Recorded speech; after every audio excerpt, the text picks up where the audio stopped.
Incident d'Abangourou, si nous voulons réussir, il faut préserver l'entente. Émile Constant Bombay. Pour plus d'informations sur ce sujet, retrouvez-nous après le générique. Mais avant de commencer, n'oubliez pas de vous abonner et d'activer la cloche de notification pour ne pas manquer nos prochaines vidéos. Bon visionnage.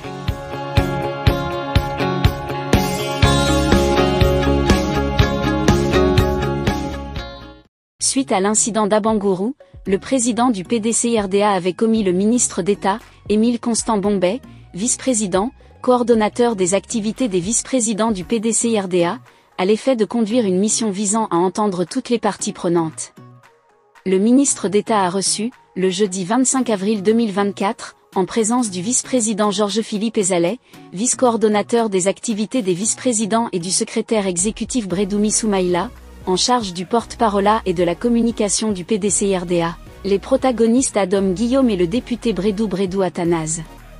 Si après la déclaration du ministre d'État à la fin de la réunion de concertation, il y a eu un incident à Abangourou.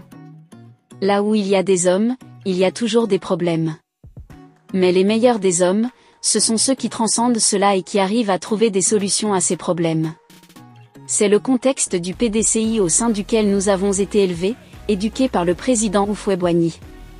Après cet incident qui a fait le tour des toiles, il était tout à fait normal que nous nous réunissions, que nous nous adressions à nos frères et sœurs pour ramener le calme et la sérénité. Cela a été la démarche du président Thiam qui nous a commis à l'effet de nous adresser aux uns et aux autres pour que le calme puisse revenir. Il faut noter qu'à la survenue de cet événement, les cadres d'Abangourou, notamment les doyens, se sont immédiatement saisis du problème et en 72 heures, ils ont passé des nuits blanches pour amener les uns et les autres à la compréhension, à la sérénité et à la concorde.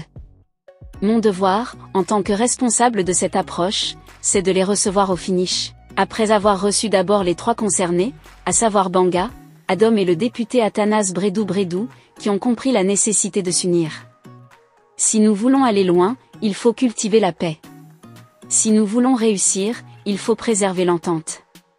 Et c'est dans ce cadre que nous avons fait appel à nos responsables de base à Abangourou qui étaient également témoins de cet incident malheureux, à l'effet d'assister à la finalisation de cette démarche.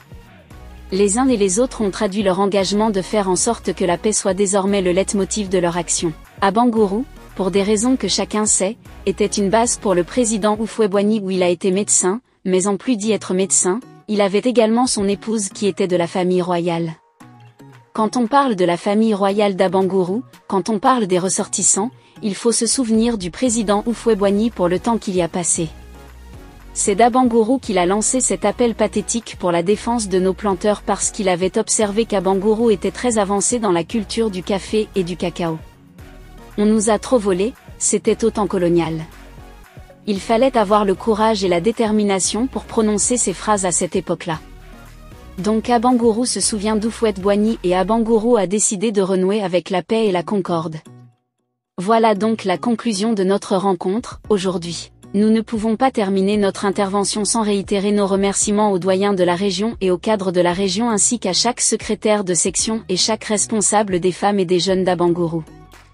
Nous aurons l'occasion de nous retrouver à Abangourou à une date que nous fixerons ensemble pour que nos frères qui sont avec nous traduisent aux populations militantes d'Abangourou, le retour de la paix, la fraternité et la concorde.